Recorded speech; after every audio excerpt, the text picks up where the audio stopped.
Hello everybody, and welcome back to Stourvale. As you'll be able to see, it's currently a bit of a bomb site in here. So you can just see the last remains here.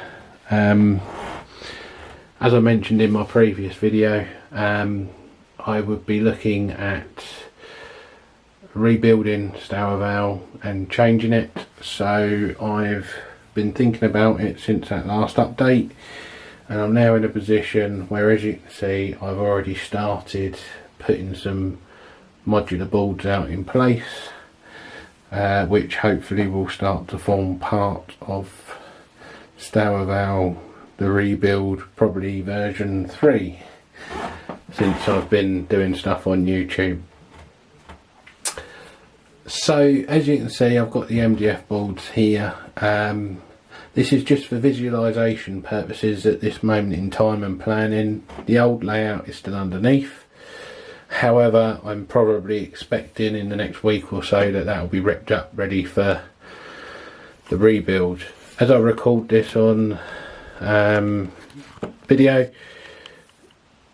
I've now got these baseboards to size to start the initial project, and it will just be a case of then continuing. So, as was always a good example in model railway terms, these are 3 of these baseboards that I've got down here I've had to purchase from B&Q. They are the 810mm by 405mm boards, and they're about £6.97 a go, I think. So they're not dear, but the rest of it, like this bigger one here that I've got, this I've cut up from a bigger board that I had laying around in the garage from a previous project that was spare. And I think a lot of the 2x1 timber I've got in the garage is probably going to get me enough to at least start the basics of the framing of this first pit. So where I'm at currently, it's always this dilemma with the space I've got available, because I always love the idea of the roundy, and as you can see down there, the bridge that sits out and goes in this space here when I want to do a roundy. The difficulty is the space. This wall along here is only 7'10", and the side walls along here is only 6'2", so it's not impractical or impossible, but it does make it incredibly tight.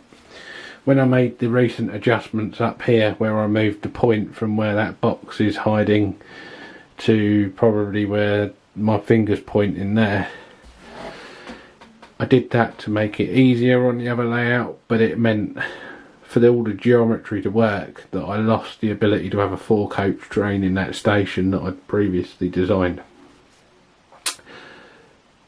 So I've been thinking for this long and hard, and I've been watching a couple of videos on YouTube, or a couple of channels should I say. So first one, as I mentioned, is David Hyde from Deardsley, who has got a fictional countryside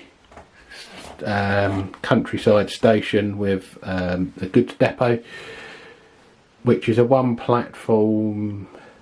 main platform, one bay platform mock-up with a facility for a goods yard. So that's the first one of inspiration, and then the second one is Cranford, which is done by Roger Marsh, and it's another one I think more based on the southern region, but again it's a small countryside terminus station. On that one, again, one main platform, one bay platform, but only can take about 3/4 coach trains on that one, whereas Deardsley I think you can take 6 if I remember rightly. But what's fascinated me with all the videos on his channel is, even though in such a small space, because his scenic section is 2 foot deep by 8 foot wide where he's got the station, which is a very, very similar dimensions to what I'm working with here. Although it's a small space, the video in terms of running stuff in and the variation of things that he manages to achieve on his different videos is quite intriguing, which is what's leaning me more towards it. So that's where I'm thinking at the minute. As you can see, I've got some rough coaches out. I'm just doing some rough planning. This board here is the exception because it's slightly wider, but the boards along there, as you remember previously, the shelf type layouts on both of these sides is only a foot deep.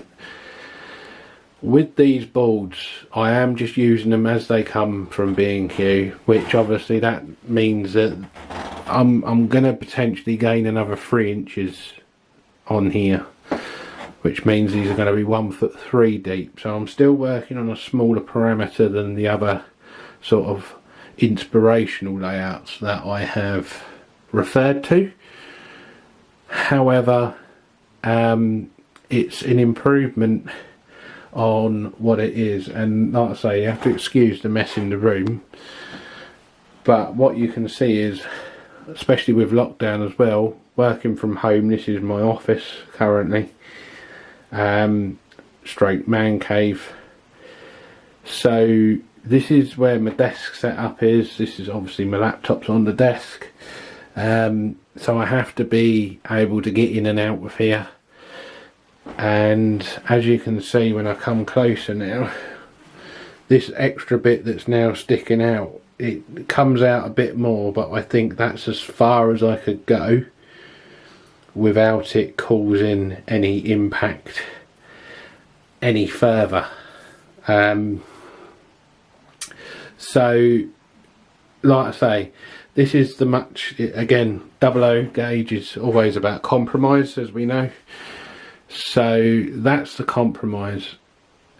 At the minute I'm just working through some logistical plans in my head, because what I have decided is I'm going to base it on a country terminus station with hopefully a good yard in here somewhere, because I'd really like that idea. And I'm going to focus on this. Obviously what my intentions is probably this board and this one will be one fixed unit, and then here will be where the first split in the boards occurs. And what I'll be using to support the modular fashion is the DCC Concepts, sorry, really bad light, the DCC Concepts dowel alignments, so that when these boards do click together, hopefully they'll have good alignment and no issues. And then obviously I'll build another one there, and gradually we'll work my way round. But my real initial starting focus is going to be the station, which will ideally form all part of this. So like I say, that and that board will be connected as one big L-shaped unit board, and I'm just debating whether I do a straight down station where it's a uniform straight line. So that's why I've left that there, to visually sort of guide me at what I'll be roughly looking at, to allow clearances for run rounds, etc. The other alternative, and the one that I'm probably more likely to turn to, just because it makes it a bit better on the space scenario, is this second line you've got here, where it probably start from here and then run all the way along, have a bit of a curve in it, and then you'd have a head shunt here. This is you'd need 30 centimetres for the biggest loco to be able to completely run off the points and then be able to run back round on front of its train. I'm probably more likely to go for this setting, I think, but I'm just leaving it here to visualise for a little while to make my mind. One of the other reasons why I'm also thinking that, as you'll be able to see on the edge of this board here, I've got green sort of electrical tape. This is just giving me a visual marker of how likely far my back scene boards will take up on the board. So it's just a visual guide to allow me to not take any of this into account, and everything's got to fit between that parameter. One of the other ideas, like I said, it will be an end-to-end layout, but one of the ideas I'm toying with the head shunt here, potentially, is that I'd have obviously a scenic brake board here, because it's going to be the end. However, I might place a little tunnel, so all the time that it's running as an end-to-end layout, it will be an illusion that it goes off into a tunnel that's not to be seen. However, in terms of the future, if I did manage to work something when I get back round to this side, I haven't completely given up on an idea of trying to find a way where I might be able to bridge a line from, say, that side to this side. And then the idea of that would be, it would give that option again to have it as a runaround and a roundy layout. So it's another idea of keeping it versatile. So that's where my thoughts are at the minute with this. My next initial stage is going to be obviously framing up the underneaths of the baseboards and starting the alignments out. This coming weekend I've got a long weekend off from work, so hopefully I'll be able to get a good bit of progress done on that. And then I go back to work for about a week and a half, and then I've saved all my holiday up to the end of the year because of the COVID situation. Was hoping to be able to go and visit some family if things had settled down, but that's not going to happen. So in about nearly 2 weeks time, I've got a week and 3/4, nearly 2 weeks off of work again. So that's when I'm really thinking that a lot of the construction will start to take place. So sorry again, this has rambled on a little bit, but I thought it would just be good to give you an update. I hope you're all keeping safe and keeping well, and I'll keep you updated, and I'll try and be a bit better with this one in terms of documenting the progress a little bit. I'm just mindful that I don't want to teach you all to suck eggs, so I won't really do any videos of me making the framing, but what I might do is I might do a little video about the sorting the alignment dowels out. But I'll try and be a bit better with the updates. So hopefully I'll speak to you all soon. Thanks for watching, thanks for liking, thanks for subscribing, and see you soon. Stay safe, keep well. Thanks, bye.